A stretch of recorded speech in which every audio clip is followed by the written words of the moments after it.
Press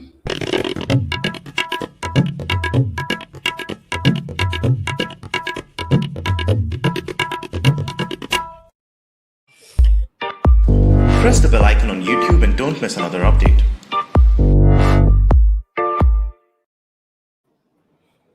Namaste and welcome to this 10 p.m. show on Jaipur Dialogues. And today we have once again with us the redoubtable and formidable Abhijit Iyer Mitra. Today's war cry. Jwala Mata Ki Jai. Jwala Mata Ki Jwala Mata Jai. Ki Jai. Jwala Mata Ki Jai. Which So is we are the Dogras today. regiment war cry, as you informed me. Yes. Yes, that's right. That's wonderful. So today we have this little, let me inform the viewers. Today we are going to have a conversation. It is not what is called, I am not interviewing Abhijit and he is not hosting me either. So we are going to have a proper conversation where we will ask each other questions or we'll have general discussions on the impact of the article, the decisions taken on Article 370 and CAA, a general strategic impact, and of course, what should be the future course of action? Because neither I am very satisfied with the steps taken afterwards. This great epoch-making decisions that were taken, nor I am sure Abhijit is, because I have seen his writings in various fora. He is also dissatisfied with the follow-up. So what do you say, Abhijit? Where do we begin? So what I'll do is, let's all put this into context with your book, which I finished reading some time back. You guys need to get this. This is not the book now. Let me show you the proper book, because this was taken off Bloomsbury. This was the earlier version. And you remember that fracas that happened with that Delhi Riots book. And there I found a loophole in the contract and immediately rescinded the contract. And they could not even sue me. They could not even give me a legal notice. And then I gave it to Garuda, who have come up with a new title. So the new title is Unbreaking India. Decisions Unbreaking India. Which is particularly relevant here, because for me, the main thing about the book, and I'm macroing out here, is that what this book does is shows very clearly three separate things. The first is the sort of consistent decontextualization or disinformation campaign that the left has been waging on Kashmir and the Islamization of India, well, the Islamization of Indian Muslims in that sense, and how we're sort of bogged down in historical pacts, which we find that we're unable to get out of, even though the other side has wriggled out of it in that sense. The second was to place these two events, the CAA riots and the abrogation of 370, in the context of this history of violent Islamism in India. And the third, on how the initial thinking behind it was to bring in a paradigm shift in how this country negotiated with Islamic politics in general. I think when we take this forward, we'll see it's probably failed, in my opinion, possibly in yours, I don't know, or is failing. But it was to bring in sort of the fear of the rule of law. Would there be any points that you'd like to particularly highlight in any one of these 3 points, or all three? Yeah, I mean, let me put it slightly differently, because you say that the Islamization of the Muslims or the Islamization of the politics. What I have portrayed in the book, and that is with facts and data points, is that right now the fashion is to blame Wahhabization of Indian Islam and say that it is the Wahhabi influence that is corrupted Kashmir, or it is the Wahhabi influence that is radicalizing the people here. My take is completely different. I say that the radicalization has been ever present, and it has been in much more virulent forms and much more direct manner than you find even today. And the only thing that I say is that this particular, especially the Barelvi strain of what is called the benign Sufism or something, is so much more dangerous because it is so deceptive. The what is called the taqiyya or deception, or what is called tawriya or creative lying, is something that is so well assimilated into this particular strain and this particular sect of Islam that a lot of people did not even realize what hit them when 1947 was upon them, because they thought, okay, Barelvis are these benign Sufis and all. But because of our great inability to read Urdu and read the foundational text of the founder of the Barelvi sect, we did not even realize that he was actually writing what is called Nafrat ke ahkamat, commandments of hatred. That's what he wrote. The founder of the Barelvi sect, Sayyid Ahmad Raza Barelvi. So that is one. Yeah, that is one, and this that I say that, and everything flows from. If you really look at the history of this, it has been consistent from the time of Aurangzeb, when Aurangzeb actually put it down in the shape of Fatawa Alamgiri, and you had on authority a member of the All India Muslim Personal Law Board, no less than Asad Owaisi, going on record saying that we follow Fatawa Alamgiri. So anybody who follows Fatawa Alamgiri is more dangerous than Zakir Naik any day. So that is one. Right. And the second one is regarding Kashmir. In the Kashmir, it's been there for everybody to see in open sight, in plain sight. It has been playing out. And we have been trying our best to be like ostrich and putting our neck deep into, whatever is there. There's not much sand there. So maybe Bajri. So we're putting an ostrich-like neck into the Bajri of Jhelum River and pretending as if nothing is happening. That Islamization that started happening with Abu Ala Maududi's influence with the Jamaat-e-Islami Kashmir, which took itself away from Jamaat-e-Islami Hind. And it's been going on forever. And everybody is saying that it is Pakistan to blame. Okay, it is Pakistan to blame. Pakistan is only taking advantage of the situation. That is my brief take. So, taking this a bit further, this theme of blaming Wahhabism, it's very curious, isn't it? Because on one hand, all these people, they want to avoid the obvious connection that the ethnic cleansing of the Kashmiri Pandits and the flare-up of the situation in Kashmir starts exactly when the Afghan jihad ends. They keep blaming it on the alienation of the people to the Indian state on one hand. Right. And on the other, at the same time, they are trying to make this point that Wahhabism was the cause, Wahhabism is the cause, and Sufism is not like that. And there's the second strain to this, that Sufism has always been like this. I think a look at Central Asian Sufism. Timur was a Sufi. I've actually been to the grave of this man's peer or whatever. You've seen my dance at his grave. He's the peer in this case was an extremely violent man who used to authorize Timur's murder. Timur killed off almost 5% of the population of the world at his point of time. Was he a Wahhabi? I mean, was he a proto-Wahhabi that preached Wahhabism about 600 years before Wahhabism? Well, 400-500 years at least before Wahhabism came about, too. And the third, which is a very interesting point you bring out, that we refuse to actually read the source texts. On one hand, you have Maulana Maududi, who, along with Sayyid Qutb, is considered one of the great,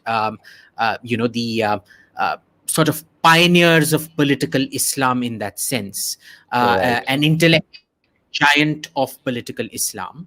And on the other, you have pygmies on the Indian side analyzing this, who don't have the mental faculties or capacities to either counter Maulana Maududi or even actually read his actual works and what he says, or even go into the textual foundations of Barelvism. So I see three separate strains out here. One is the contradiction, this need to blame an external influence being number two. And third is the shocking lack of scholarship that happens in India. You are absolutely right. You look at Maududi, for instance. Okay, Maududi is the third leg. It is in the sense that he is neither Barelvi nor he is Deobandi. But he is the founder of Muslim Brotherhood.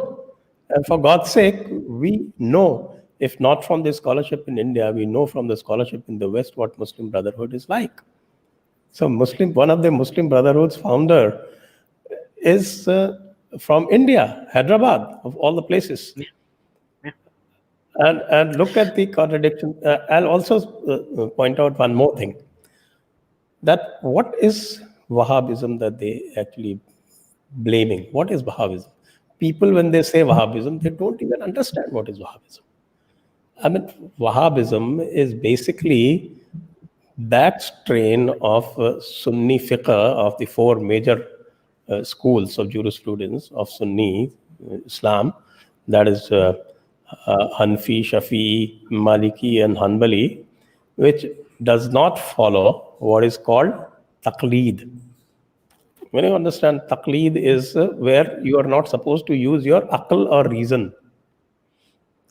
So, in my opinion, if Wahhabis do not follow taqleed, then the people below them have far greater chances of using their reason than they can do under the other three schools of Sunni jurisprudence. Actually, the people, the Hanafi Sunnis in India, are forbidden on the pain of punishment from Allah to use aql or reason. So who's more dangerous? And this, of course, brings us to the next question, which is, the sort of ban on reason. Yet you will have people that say that Maulana Maududi opposed the creation of Pakistan or whatever, or the Barelvis did. Therefore, he was the Deobandis did. Sorry, ergo they were secular. I mean, I don't know what that definition of secularism is, but apparently opposing partition is secular. But then Maulana Maududi anyway lands up in Pakistan.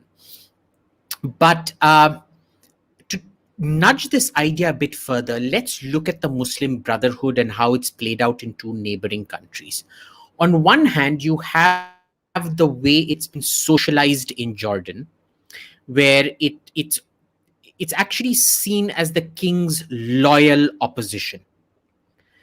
And in Egypt, on the other hand, where, as we saw with the recently ousted president who died, Morsi, it was never seen as being part of the establishment. The funny thing is, both countries dealt with it with an iron fist. One socialized it and sort of absorbed it into the government structure. The other, it was always in opposition to. How do you contextualize the dealing of, as in the state interaction with the ideas of the Muslim Brotherhood in India?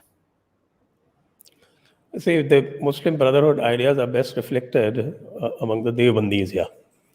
If you look at it in that sense, because Muslim Brotherhood strictly is also not Wahhabi, because it represents more the Shafi'i and Maliki strains, not the Hanbali strain. So what do the Deobandis do? As you said that, okay, the Deobandis are thought to be secular because they oppose partition. Hussain Mahmud Madni was one of them. And I have brought it out, and Hussain Mahmud Madni in 1945, he is addressing a very big gathering in Delhi, where both Barelvi and Deobandis are present. It is some sort of a reconciliation gathering. And at that gathering, he says that our ends are the same. Okay? Only our strategies differ. So what are these strategies? that the Barelvis follow what is called the Medina strategy, which is the official strategy of the establishment of Pakistan. Also, that Medina strategy is that, okay, when you are weak in a place, then you go and migrate to Medina like the Prophet did, because Barelvis are fanatical about the Prophet. That is the difference between them and the Deobandi. Deobandis treat the Prophet like a human being, and Barelvis treat him like a divine. So they follow Prophet with a fanatical zeal. So we will follow the Prophet and we will go to our chosen land, that is Pakistan. There we will gather strength, consolidate ourselves exactly in the manner that Prophet did in Medina, and then we will attack this Mecca of Delhi, conquer it, and re-establish the Mughal Empire. You must understand that almost every AMM class, I call this AMM class, Ashrafia Mullah Maulana. Every member of this Ashrafia AMM class, Ashrafia Mullah Maulana class, which may be only about 2-3% of the total Sunni population in India, it has this wet dream of re-establishing the Mughal Empire. And that has been the be-all and end-all. That is the ultimate goal of each one of them. And then these Barelvi said, then we'll re-establish the Mughal Empire after conquering the Medina exactly in the manner that the Prophet did. Deobandi said that, okay, this is a foolhardy idea.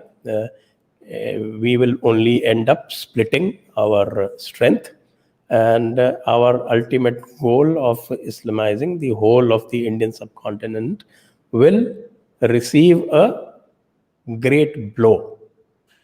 So the end is not disputed with both of them. Only the means are disputed. So this is what what is called the Muslim, and Maududi was of the same opinion. Okay, Maududi was of the same opinion as Deobandis.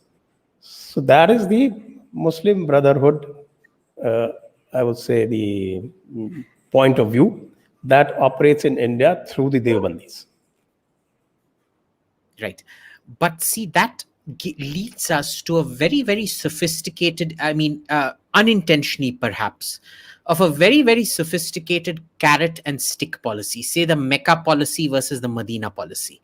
The way it was taught to us in policy school was that, the earlier parts, the Mecca parts of the Quran are extremely, kind, tolerant, la-di-da.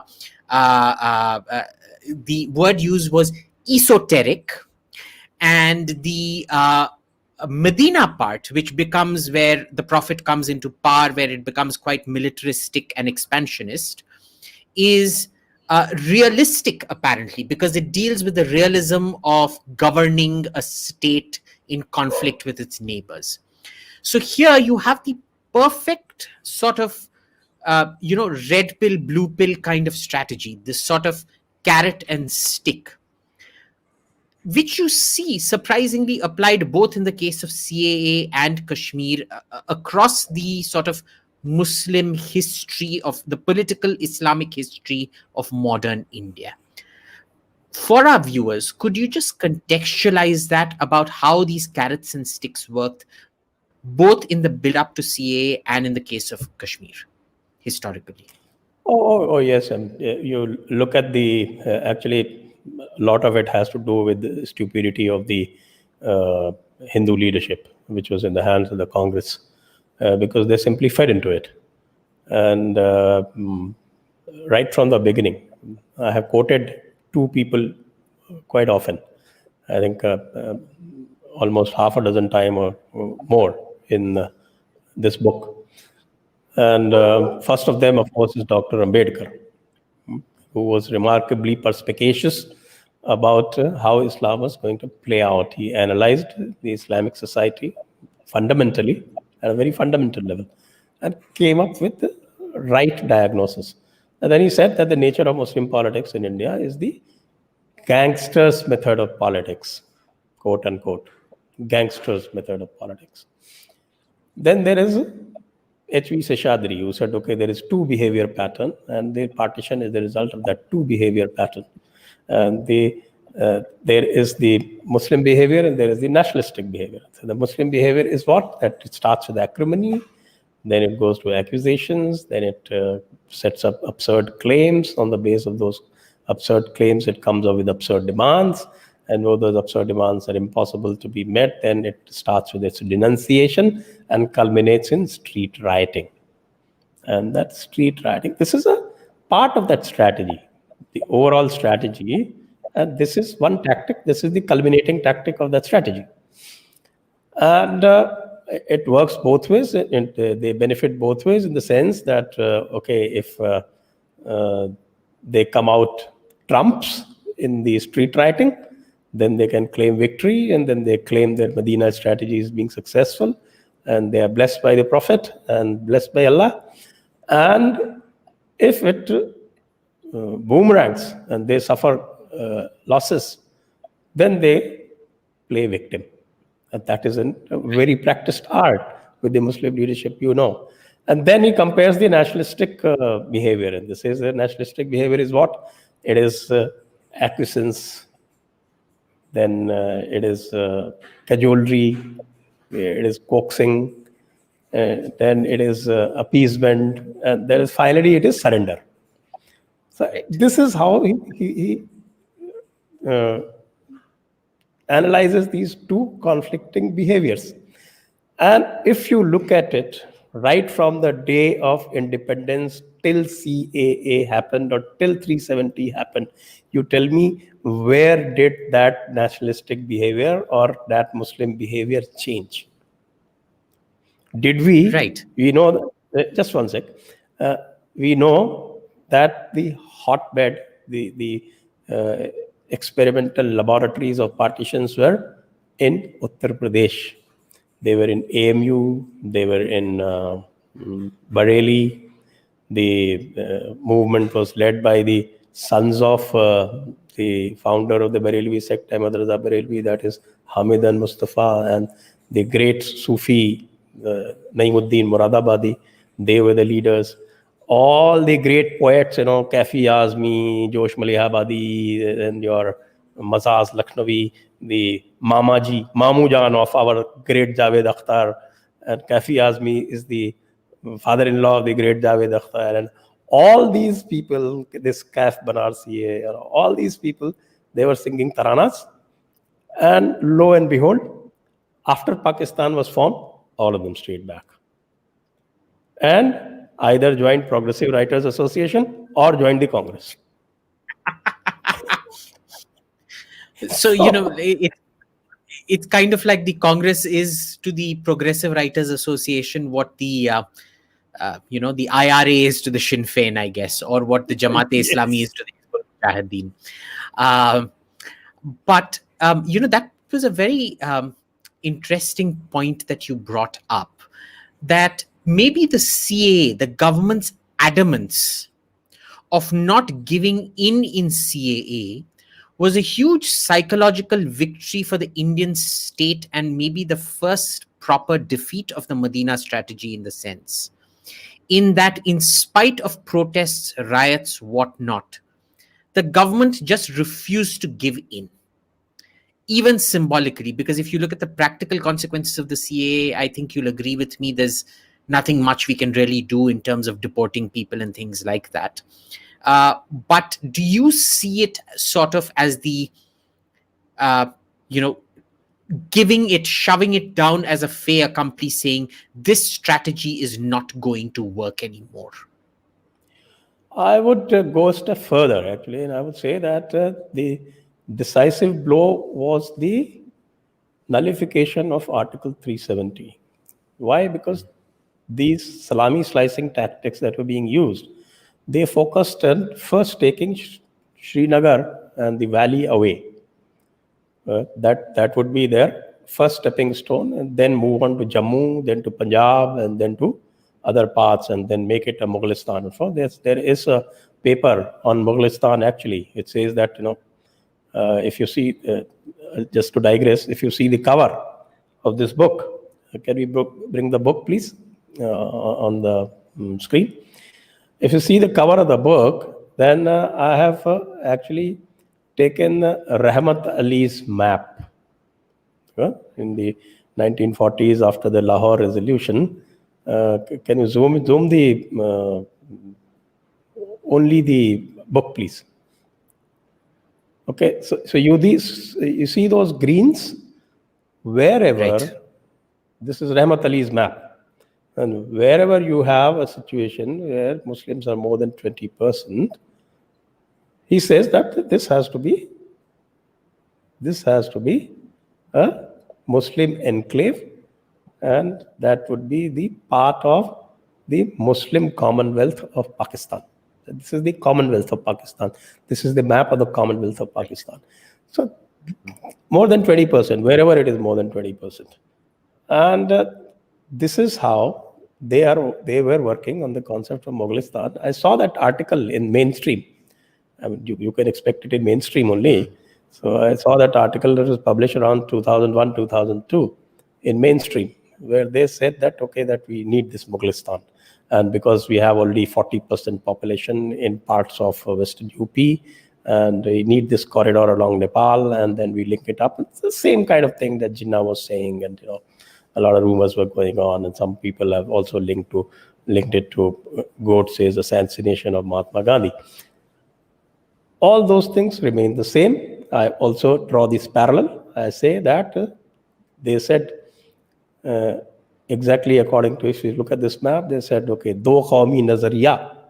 Okay, do qawmi nazariya is two nation theory. Then after the All India Muslim Personal Law Board was formed in the 1970s with the blessings of Mrs. Gandhi, in the 1980s, it became Milli Tashakhus. And that Milli Tashakhus, that's a special community identity, led to that Shah Bano agitation.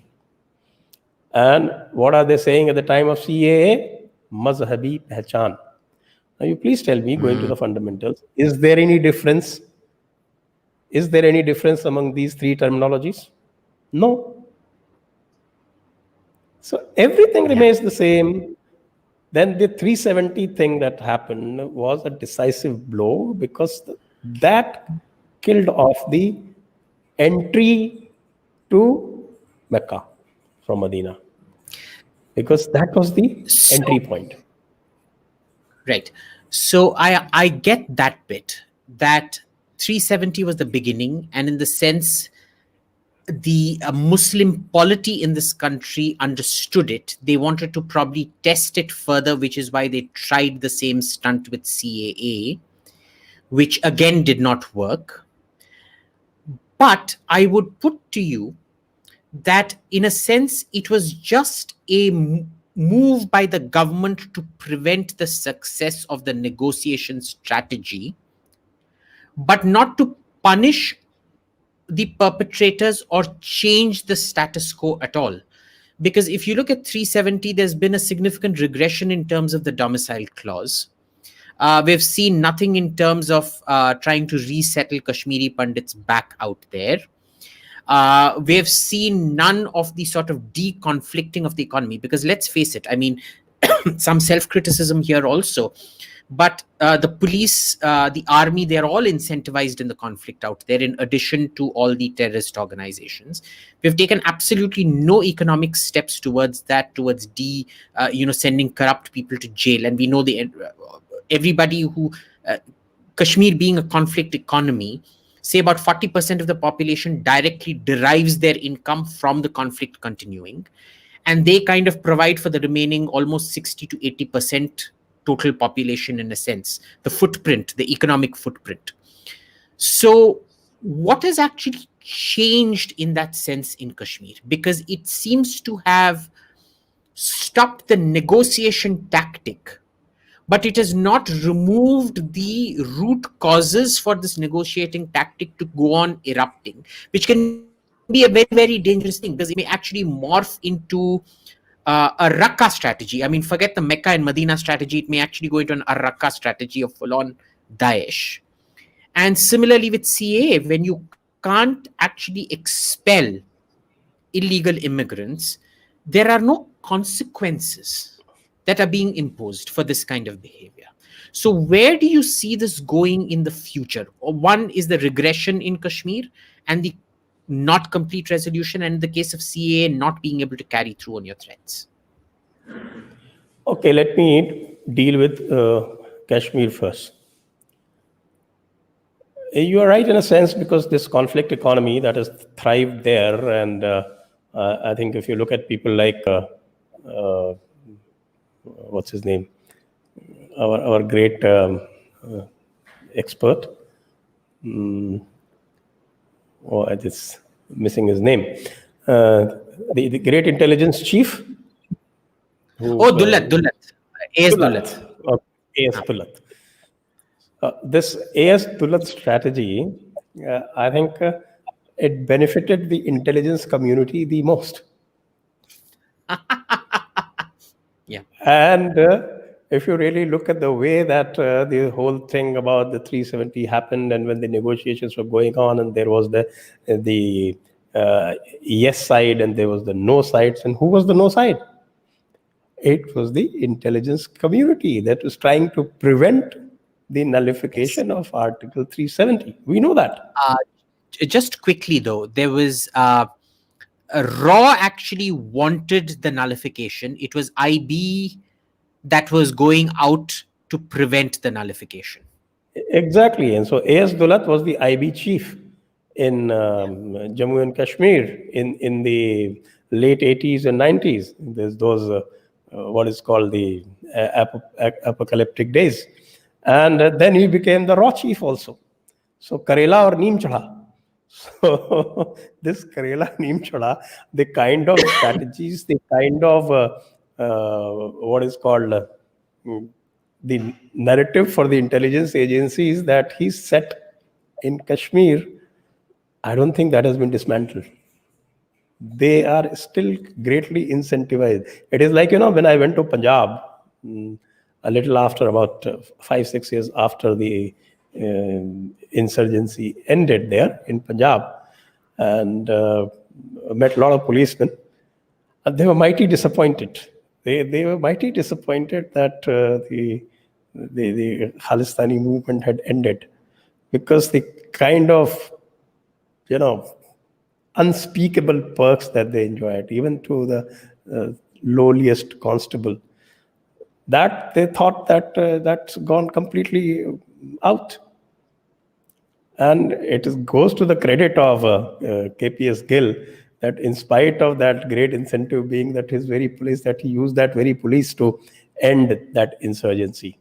Well, one of the rare instances when police has ended in insurgencies, and that actually gives a lot of hope whether it is the police that has to end the insurgency, because they know the ins and outs, not the army. In Kashmir, that incentive still exists. So that is about Kashmir. Let's come to CAA now.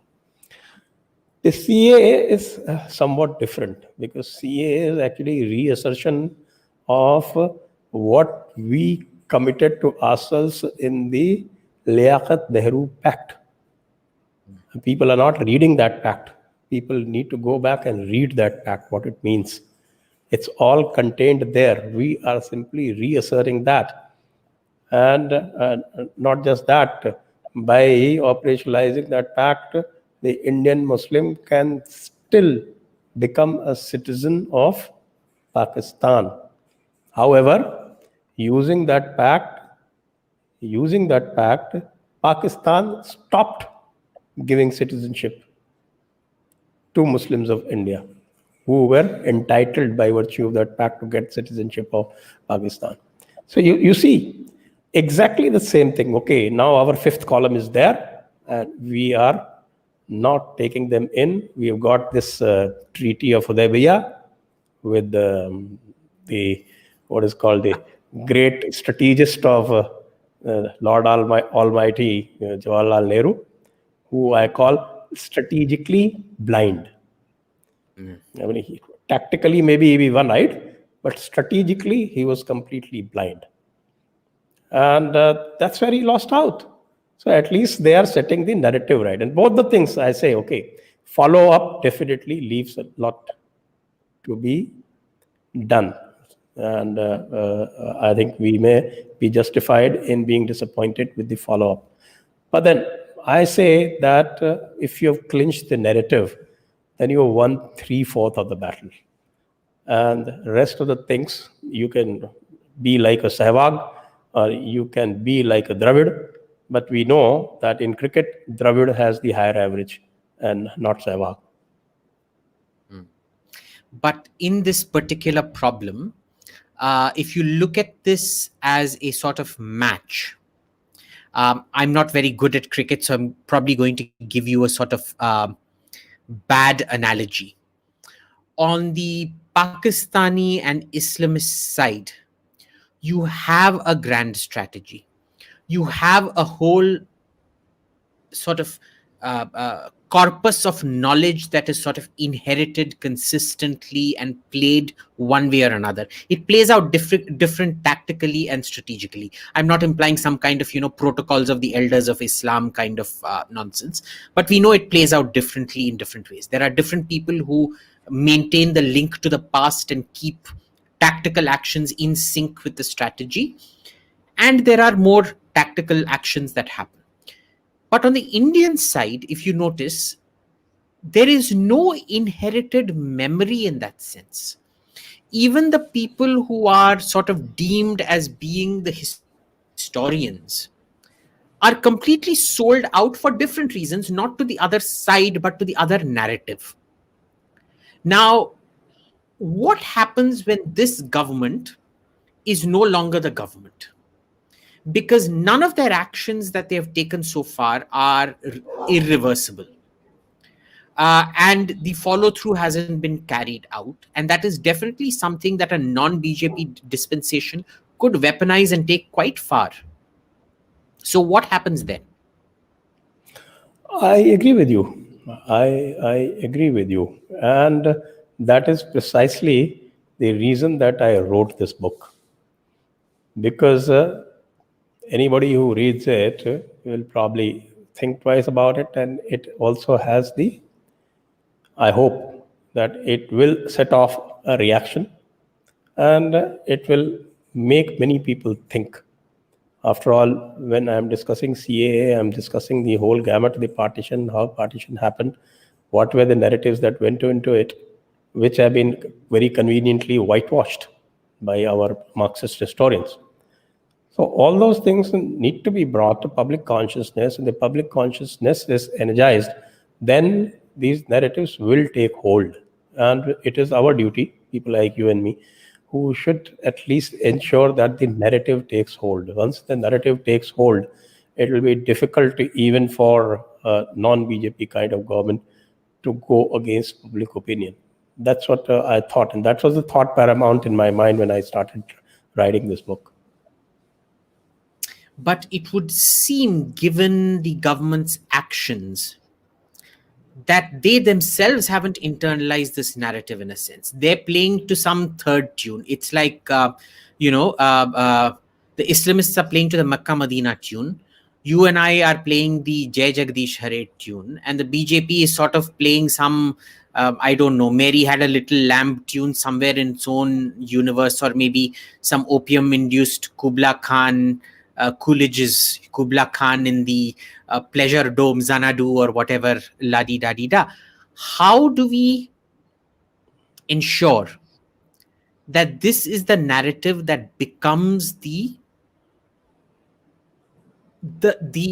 institutional narrative of the state to which policy is then made? I don't know really. You are into what is called a policy institution. You should tell. I wish I could. They don't listen to me. So you're asking the wrong person.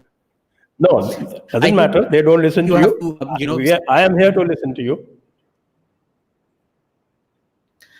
Well, I mean, look, it depends. They only listen to people. There's an acute inferiority complex. They only listen to people who give them social validation, which the left doesn't give them. But whatever crumbs they throw off the table, they pick up very, like the what was the crazy fellow in Game of Thrones who kept those killer dogs? I forget now. It's a bit like whatever scraps the man throws to the dogs kind of thing.